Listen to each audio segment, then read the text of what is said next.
Hi everyone, welcome to the lecture series on advanced structure analysis. In this particular topic, we will be discussing on the flexibility method of analysis of beams, frames and trusses. So let us see what is the flexibility method all about. When you take a indeterminate structure, for example, this will be my cantilever beam with multiple props.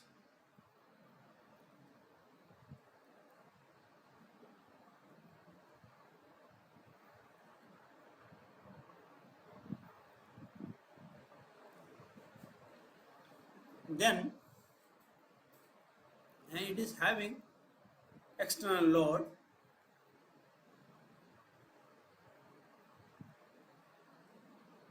P1 and P2, and this is load per meter having some length L1, and this is L2 and this is L3. Now we need to understand first this structure is indeterminate. Now what is the degree of indeterminacy?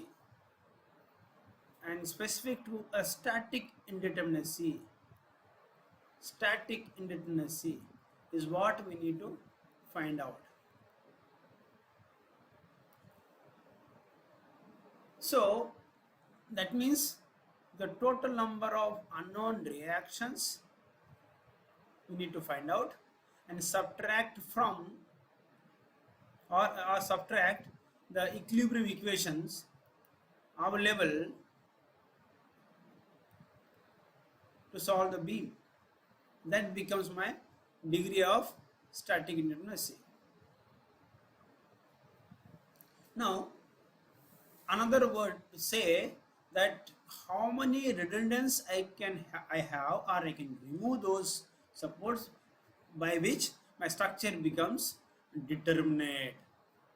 So in this case, if this cantilever beam, prop cantilever beam of 3 supports, if I remove the 3 supports, these 3 supports, then my structure is cantilever. So if I remove the support and apply the unit load in the direction, it's only the unit load. If I apply unit load in the direction, so this becomes a cantilever beam. So I have these 3 unknowns. So this we call it as a coordinate. So we can also call coordinates. So this is second coordinate, this is third coordinate. So what happens that by each of these force, let us say unknown force are redundant. We also call a redundancy.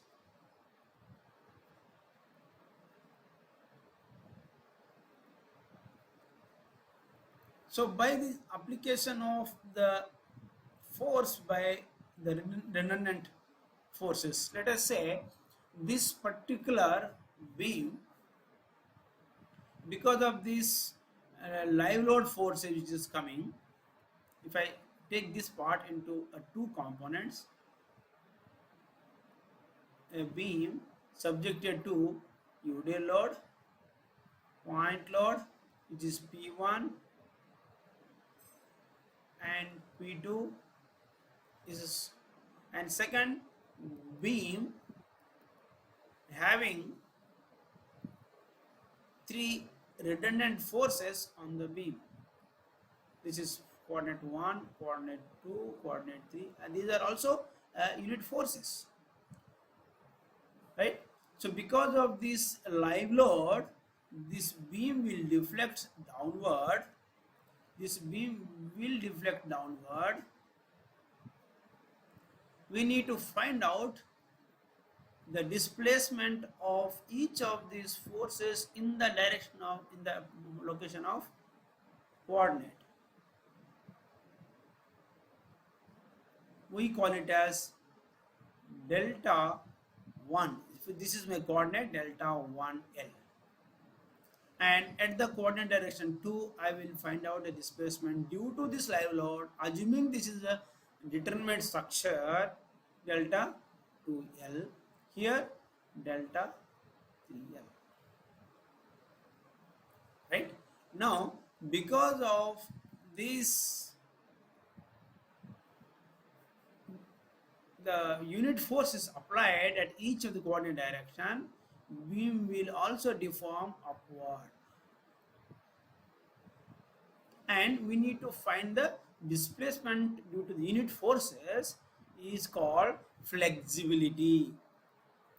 So the flexibility definition, the flexibility is displacement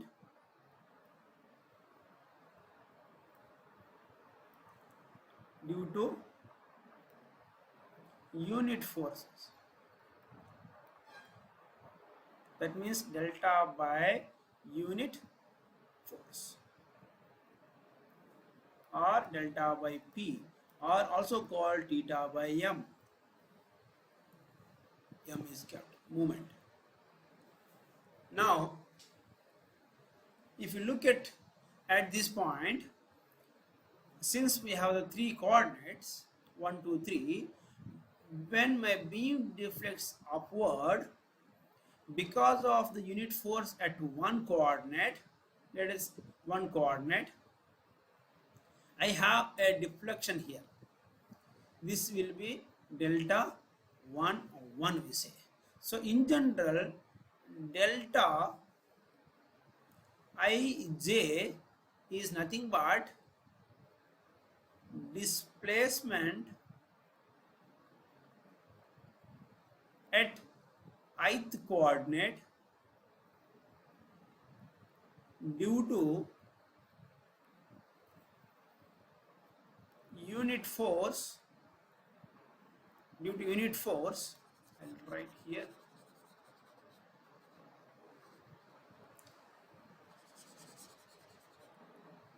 delta Ij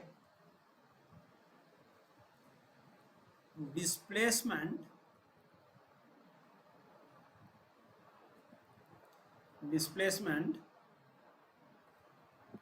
at ith coordinate due to unit force at jth coordinate. This is very important. Now this will be delta, because here my ith displacement at first coordinate, which is 1, and I am applying unit force at 1, delta 1. So that's why I call it a delta 1 1. Now I also know by applying unit force at 1, the beam, cantilever beam, deflects upward at this coordinate also, right? So this deflection is taken as is delta 2, which is deflection at the second coordinate due to unit force at 1, and this is called delta 3 1. I am measuring the deflection displacement at the coordinate 3 because of unit force 1. Similarly, we can see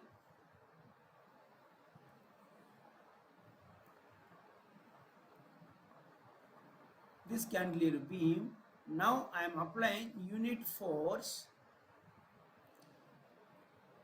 at second coordinate.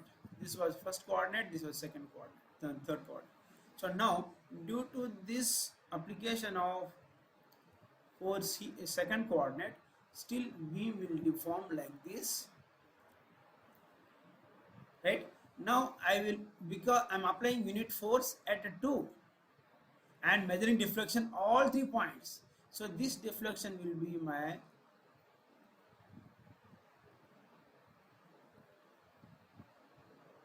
delta 1 2, this will be delta 2 2, this will be delta 3 2. The second one is application of unit force. First one term is the where you are measuring the deflection. The third option, I mean not option, it is the way the beam can have a deformation. Now I am applying a unit force at coordinate 3.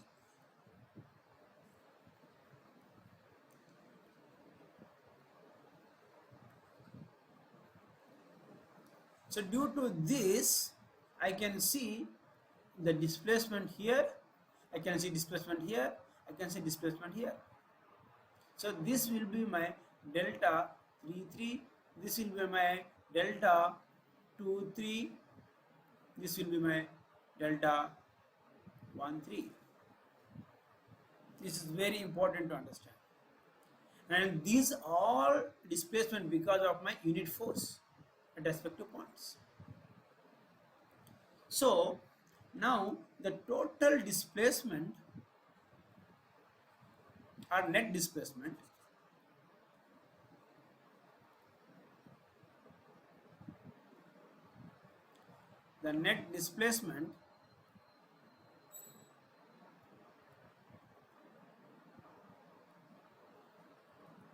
will be at coordinate 1 direction will be equal to the deflection coming because of this live load, we call it a delta 1L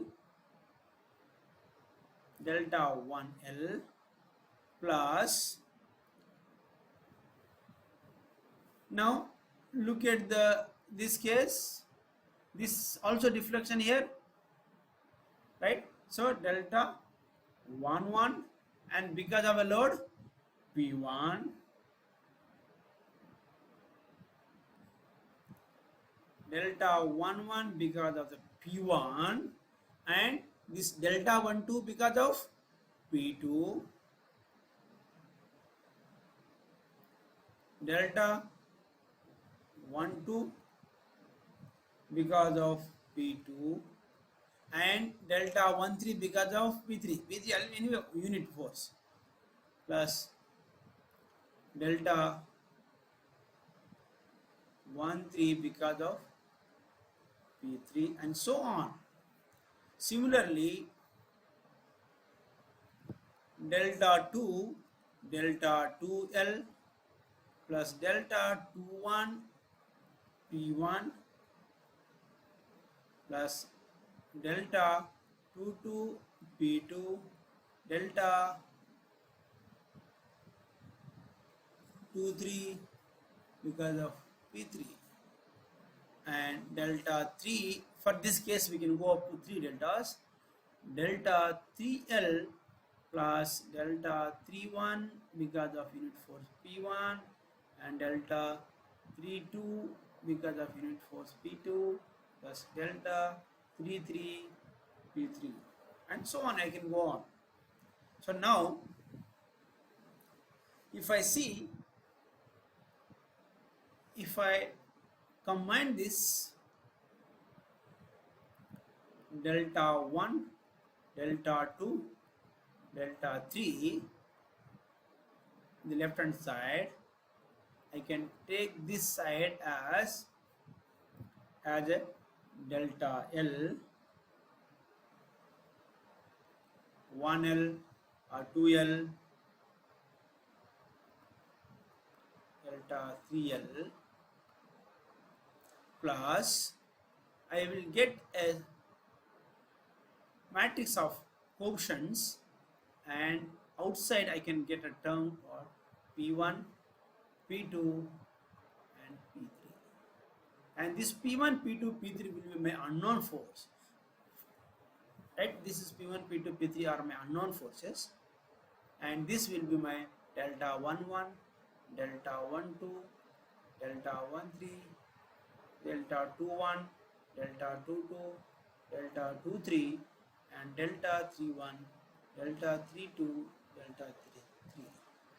This is called flexibility matrix.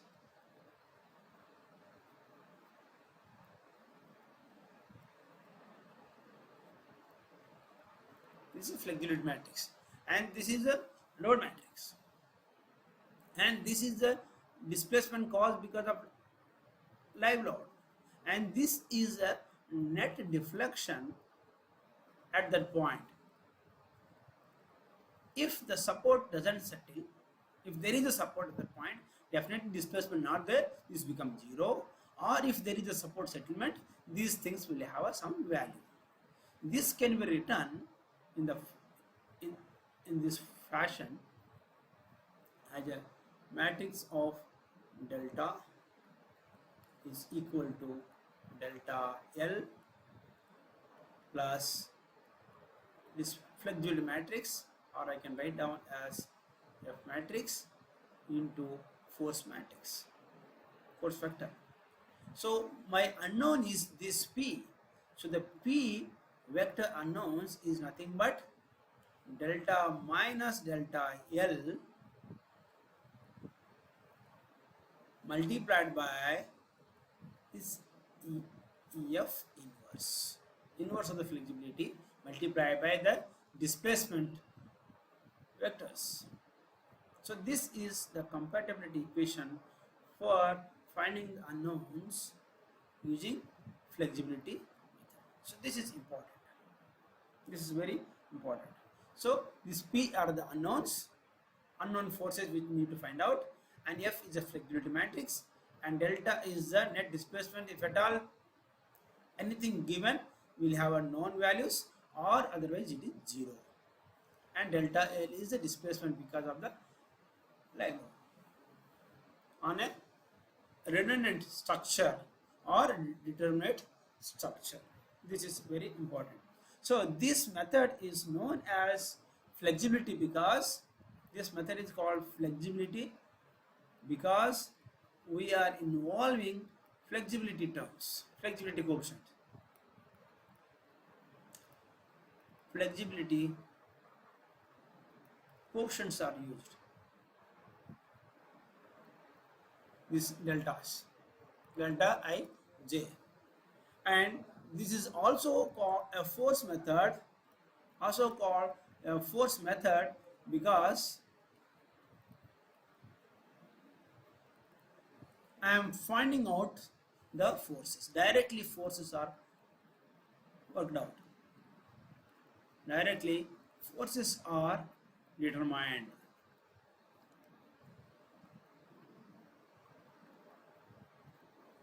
This is also called compatibility method. Compatibility method because I am finding the forces by using compatibility equation. I am using the equation of compatibility.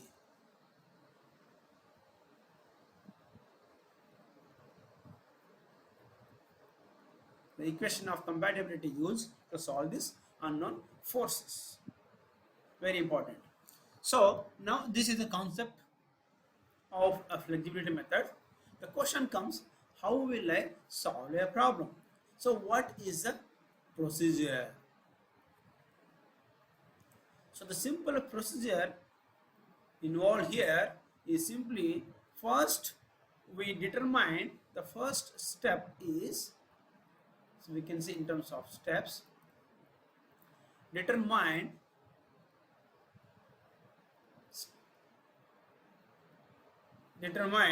the degree of static indeterminacy. Degree of static indeterminacy.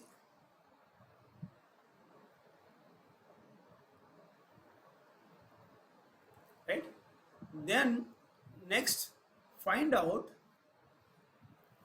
redundance, or choose the redundance, because of which your structure will be a determinate structure. Okay? Then you assign the coordinate to that. Third, you assign the coordinates.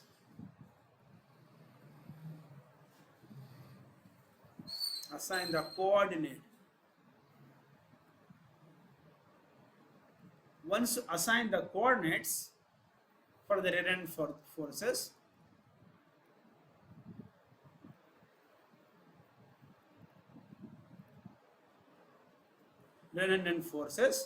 you remove the redundants, right?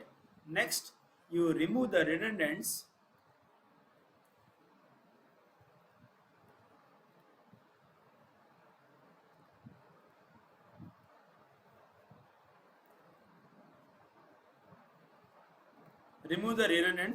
and get the basic structure, which is called determinate structure.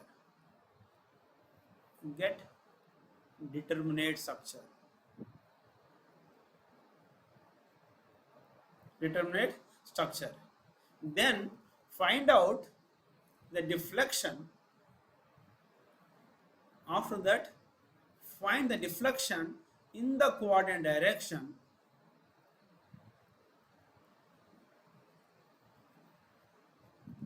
Then find the deflection in coordinate direction. Very important. Finding out the deflection in coordinate direction, so that you can apply this onto the beam. Okay, find the deflection in the coordinate direction because of both a live load and my unit forces, both. Okay, then find out the next point. Determine the flexibility matrix.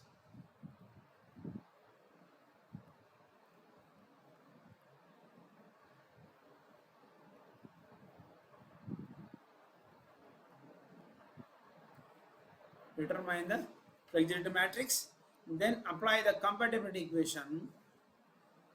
Use compatibility equation, which is P is equal to the flexibility matrix inverse multiplied by delta minus delta L. So this gives the unknown forces. Now once we know the redundant forces, we can find out the other member forces like bending moment and shear force.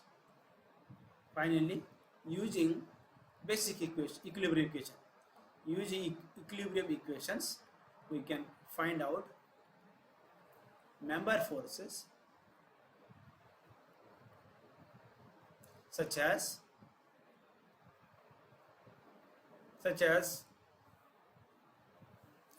bending moment and shear force. So this is very important. So I'll explain. Now if I have a beam, indeterminate beam of different degrees of indeterminacy, let us say this will be a beam with a 2 degree of indeterminacy, because by removing these two redundant supports, I can have a cantilever beam, right? So this is the degree of static indeterminacy is 2. So I'll get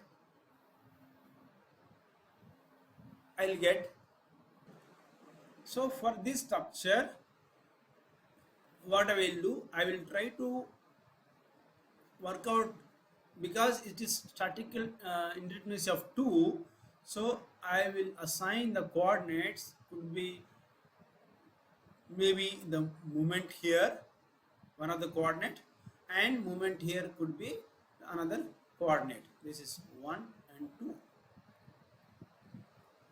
One possibility, or I can also have 1 and 2. Either way, by doing this, what I am doing, simply 2 simply separated beam. I am making 2 simply separated beam, AB and BC. Here, by taking this displacement as a redundant coordinates, I can have one cantilever. Either way, beam becomes a determinate beam. So now we'll take an example of a frame. This is a beam example. If I have a frame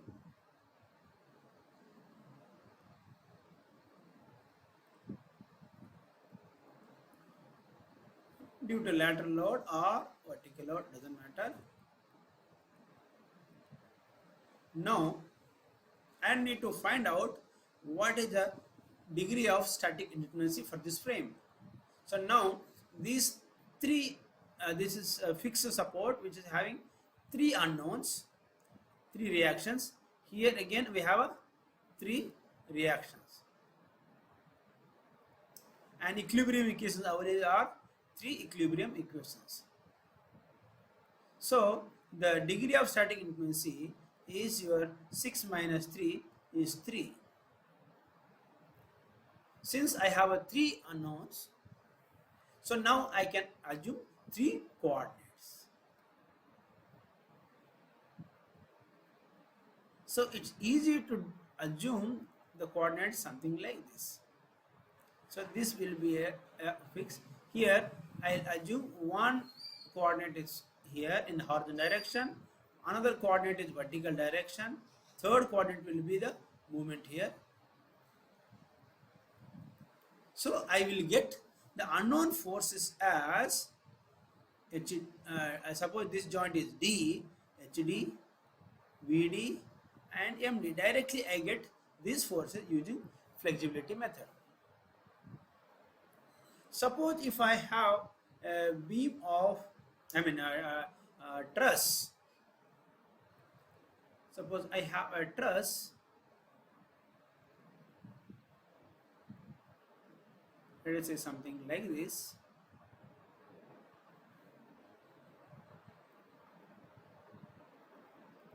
If this is my truss, due to whatever lateral load, vertical load, does not matter.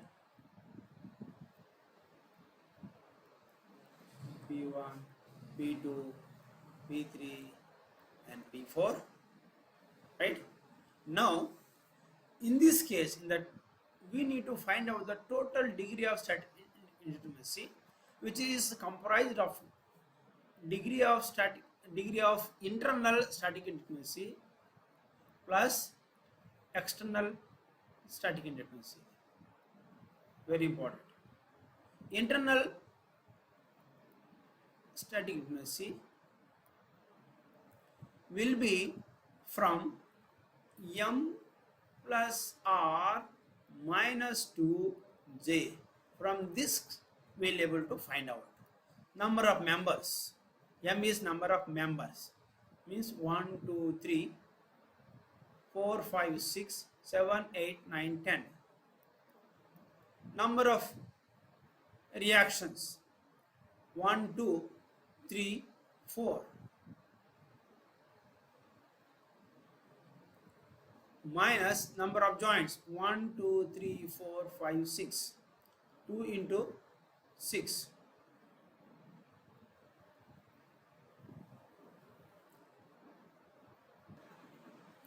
So this will be your 14 minus 12, which is 2. Actually basically it is not just internal, it is everything, because I am considering the reaction as a 4, right? My equilibrium equations are 3, so it is already external indeterminacy. So total 2, that means this is one of the member and second is a support. So by now introducing